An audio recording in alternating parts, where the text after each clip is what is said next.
All right, so we're going to demonstrate now a few more things with the bow and arrow stance and parting horse's mane. And again, with the bow and arrow stance, one of the most important things is to feel like you are standing in a stance of standing.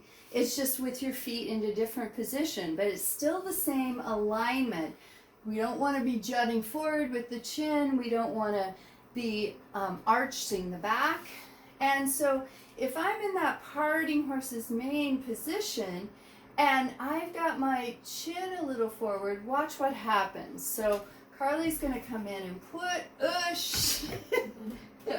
and that happens. And go ahead and put your hands back here. Just wait a second, I'll set it up. And here's what happens if my back is arched.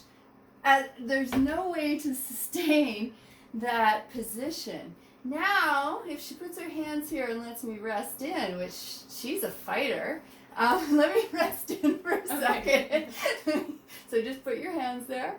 And if I rest in and find that alignment, now if she pushes, it's a much more force that is needed for it to happen. So that's really why we want to create that.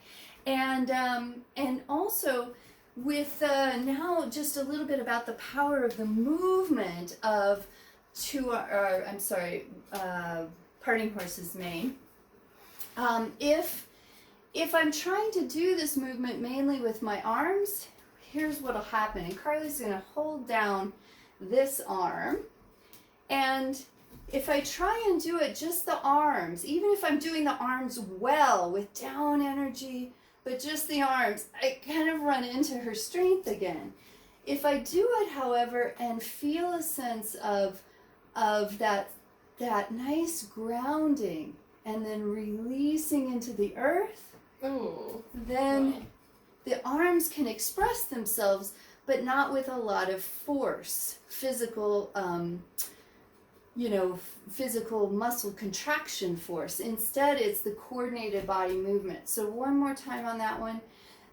I rest in, I'm in the back leg, coming a little bit more, and then I release and feel my root in the front leg and feel the entire system go.